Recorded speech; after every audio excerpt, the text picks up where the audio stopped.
Hey guys, how's it going? It is a chilly night in Bagot Corner. It's been nice, but snow is supposed to come in maybe tomorrow and then get very cold.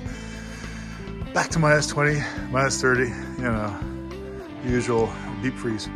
So anyway, let's talk about something today. You guys might have saw this the other day when I was making this rod. I made this rod for it. I haven't ran it yet. I don't intend to run it until I fix something on it. That's what I'm going to tell you about in a second. So this is a 92, made in Maytag 92, made in 1936. It's a single cylinder, as you can see. Got great compression, all original, and any green you see there is all original paint. Would have been an original decal there, would have been a decal down here.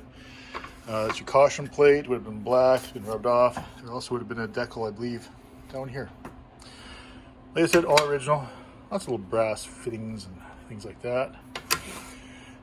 So here's the problem. Spin this around. Listen for this.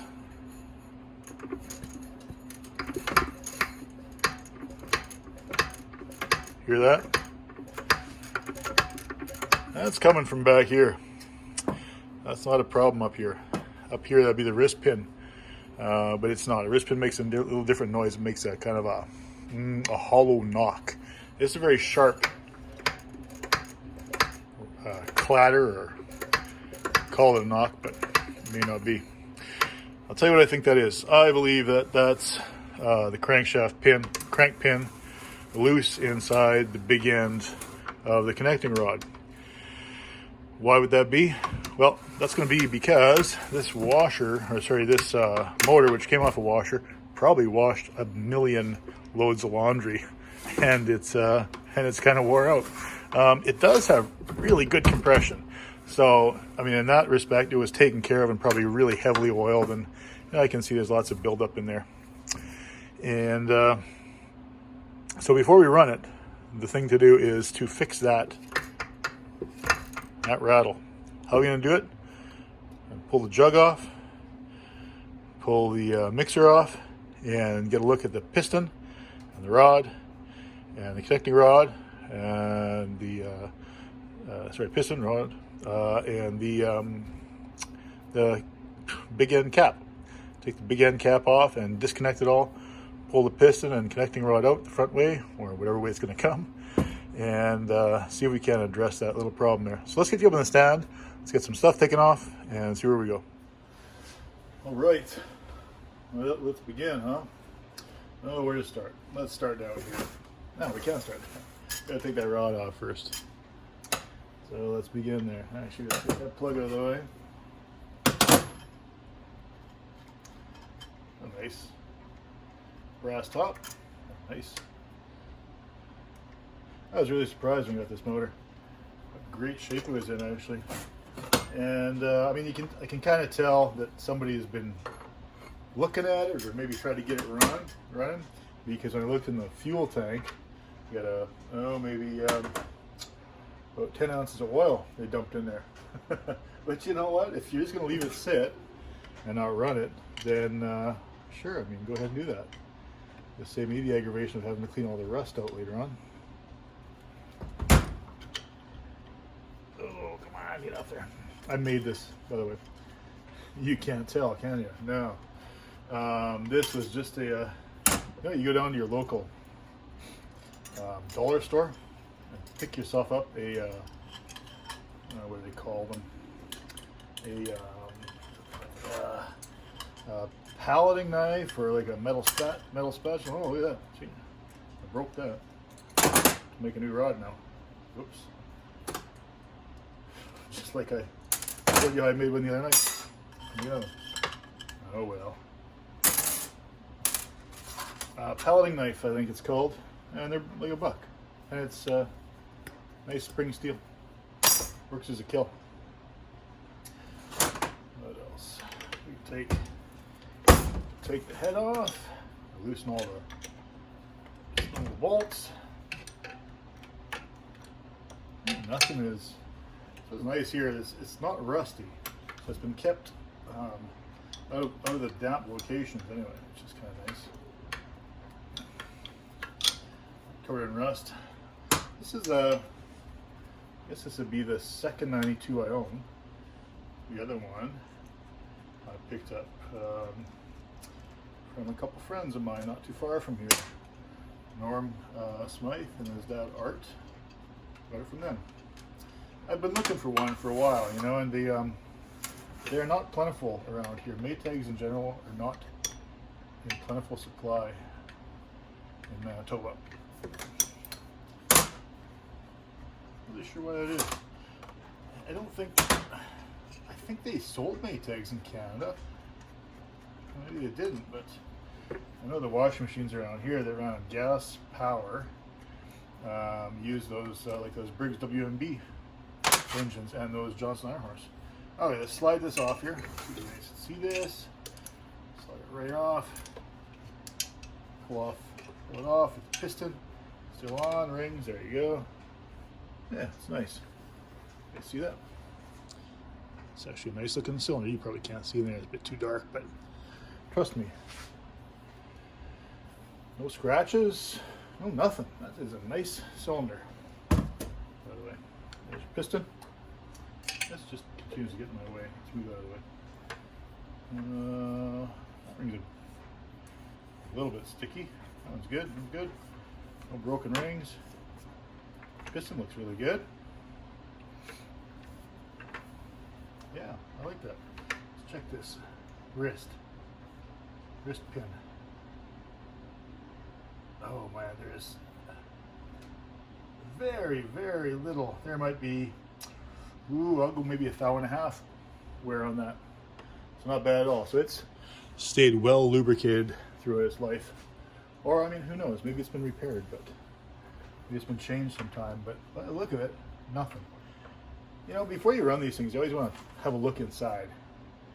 Never trust that everything is in great working order and start firing it up. And you never know if you get a bug, you get a bee or something in there making a nest, or you know, maybe somehow a mouse gets in. You know, a mouse can actually make it in because this is a 2-stroke. So let's see, could they make it in? No, maybe not. Exhaust ports would be actually just way too small. I wish you guys could see in there. They'd have to climb in through the exhaust, but they could make a nest in the exhaust itself, in that manifold. I don't think they could. You could get bugs in there though. Bugs could get on in through that exhaust port. Not a mouse though. It could be a real small mouse. All right, so that's what's going on there. So the wrist is good. So that leaves me.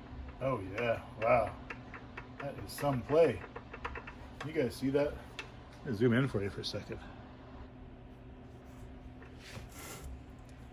Yeah, you can see that. That's a lot of play there. Wow. Okay. Let's leave that right there for a second. Back off zoom. Take the other end off. Pull that breather off. These are nice. The brass screws in nice shape. Nice color to them too. Those have obviously been taken off before because they're a little bit chewed up. So probably what's happened is somebody at some point in time decided that they were going to get this thing going. And they're maybe, judging by that, they're obviously a little bit tight, and they kind of skipped them a couple times with the screwdriver. Caution plate says, let's read that. It says, caution. Be sure to, what does it say? Be sure to lead the exhaust gases outdoors. Allow no cloth or inflammable materials. Inflammable. Isn't flammable flammable and then inflammable is not flammable? Inflammable. Doesn't sound right to me. Allow no cloth or inflammable materials to come in contact with hot exhaust hose or engine. So yeah, these had long exhaust hoses that when you're running your washing machine indoors, obviously, right? There is a hose on the exhaust. Most of them don't come with them. They would bolt up to here, and the have a big ball on the end of it, big ball. And it would go outside, out through the window or out through a hole in the wall or wherever. So that comes off. Take that off. Hope you guys had a good Christmas. I did. Enjoyable. Went to my family, with Kim's family. Don't lose your gaskets. That is not a homemade gasket. That's a bought gasket or an original gasket. Either way, that is a nice gasket. We'll hold on to that. Pick up. Should be a check ball in there, or a check ball, or a little diaphragm maybe. Yeah, fuel close off. Oh. Yeah, it's not checking anything. It's stuck open. Oh, there it goes. It's blowing through it. Anyway, that's nice and clean. And, yeah, somebody has had this off, right? To clean it. See the brass? That's kind of beat up a bit. Somebody used it, and probably an old crescent wrench, and slipped it around the edges of the nut. No biggie. It's all intact. There's another gasket, see? It's a nice shape too. What that side? All right, what can we see from this side? Should be able to see the rod cap. So we can get that in there. There we go. Get access to that. Oh yeah. Wow. Somewhere. So what we're going to do is take these cotter pins out, knock them out. Those are castellated nuts in there. Take the castellated nuts off, take this off, the cap off, and see what we got for wear. And I'll tell you what I'm going to do is, so to fix this, the service manual says to take the rod off, take the cap off, screw them, bolt them back together nice and firm again, and then run a 7/8 reamer through. And 7/8 reamer, which is, what is that? 7/8 is point. 7/8 is, so 7 is 87.5% of 8, so it's 0.875 is the measurement on that. So the opening in between the cap and the rod is going to be 0.875, which would mean the pin, crank pin, would probably be between, I don't know the number on that, but I'm going to say 4 thou would be the top end clearance on that. So it'd be undersized from that. So the rod pin should be no more than 0.871 if you got a 0.875 in the big end of the rod. Is that making any sense? Oh, whatever, who cares, right? I'm gonna shut you off, but take those pins out. Do you want to watch me take those pins out? It's so exciting. No, you don't want to do it. I'll take those out and I'll turn you back on. All right, guys, we're back. What did I learn? So I've been gone. The elapsed time of, I don't know, about 15 minutes maybe. I took this all apart.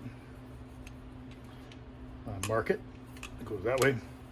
I just put a couple scratches on the cap, on the rod cap. So there we go. That's what you got. There's some grooving and some wear in there, and not as much on the cap. Why isn't there as much wear on the cap? Well, that's part of the discussion on how we're going to fix this. So as I had said in the service manual, when you have a loose bearing on the crank pin, the prescribed way in the repair manual is to remove the cap and file the cap lightly, because you only plan on taking a few thou. Put the cap back on, the nuts back on, tighten it down, run the reamer through at 7/8 or 0.875, and fit it all back up again. the problem, my problem here is I don't know what the original gap would have been between the crank pin and the bearing, the rod bearing. Let's just say, for argument's sake, that it was 4 thou play. I mean, I got to figure that's a lot. I don't think I'd ever want to have more than 2 thou, but let's say it was 4 thou. So I measured the whole thing up. I'll tell you what, getting my calipers in here, you know, or my chronometer in there to measure up that crank pin was no small feat, but I did it. And the number I ended up with was 0.868. So 0.868, where does that put us? Let's say, again, for argument's sake, that the amount of play was to be 4 thou from the factory. Let's just say that. And let's say I now have 0.868, and let's say reaming to 0.875. That would give me 7 thou minus 4 thou of prescribed play. Gives me 3 thou wear on the crank pin. Following along? So that means that crank pin has wore 3 thou. Okay, maybe not a big deal in thousands and thousands of loads. But the distance here in the bearing is actually 0.880. So that would say that the difference between 0.875 and 880 is 5 thou. So that means we have got 5 thou wear in the bearing. So let's say 5 thou wear in the bearing and 3 thou wear on the pin is a total of 8 thou. And then there's your bit about the 4 thou that I'm just guessing at, but I don't think it would be that much, but whatever. So let's see the amount of wear we got. Again, service manual says to, this is the part that I'm sort of at odds with, right? Is it says to remove the cap, file the cap, replace the cap, ream. You do that, you're just making this whole just egg-shaped, making it oblong, right? It's no longer be a, well, I shouldn't say that, I guess, because you're going to ream through and it's going to be a perfect circle again. So it will be a circle. So it's not egg-shaped. Just kind of thinking out loud, right? Just work with me here. It would make more sense to me to knock these bolts out, not a problem, and file some, I would say file the majority on the connecting rod side of the bearing. Now, why is that? Why am I saying that? I'm saying that because for most of the life of this piston moving back and forth, the crank pin itself is actually pushing against the top of the bearing. So it fires, right? It fires. The piston pushes against the crank pin all the way over there. So there's load. The load side is on the con rod side. The piston then pushes back against compression. Again, you know, where's that load? Where's that crank pin pushing? Again, it's pushing against the top bearing, the con rod bearing. So I think if you had a chance to measure this, you would find that the majority of the wear is on the top of that bearing. Kind of goes contrary to what the repair manual says. Doesn't mean we can't take play out of there. I mean, we can do that. You know what? Let's address that in the next video. There's the cliffhanger right there, huh? Let's address that in the next video. Are we gonna file the con rod side bearing, or are we gonna file the cap, or are we gonna file both? Well, guess we'll let you know in the next video. Hope you guys follow along and you understand what was going on. It's really not that complex. These are just motors, right? I mean, even NASA was, according to my buddy Stu, they were using duct tape and baling wire and all sorts of stuff. So, you know, realistically, this is just a pretty simple mousetrap, huh? Anyway, guys, have a good week. I shouldn't be too long until I talk to you again. And thanks for hanging out with me. I always appreciate it. I really enjoy the comments. I like to talk and get a little bit of feedback. And You know, yeah, I always like to joke too, because nobody really gets out alive, right? Have a good night. See you guys.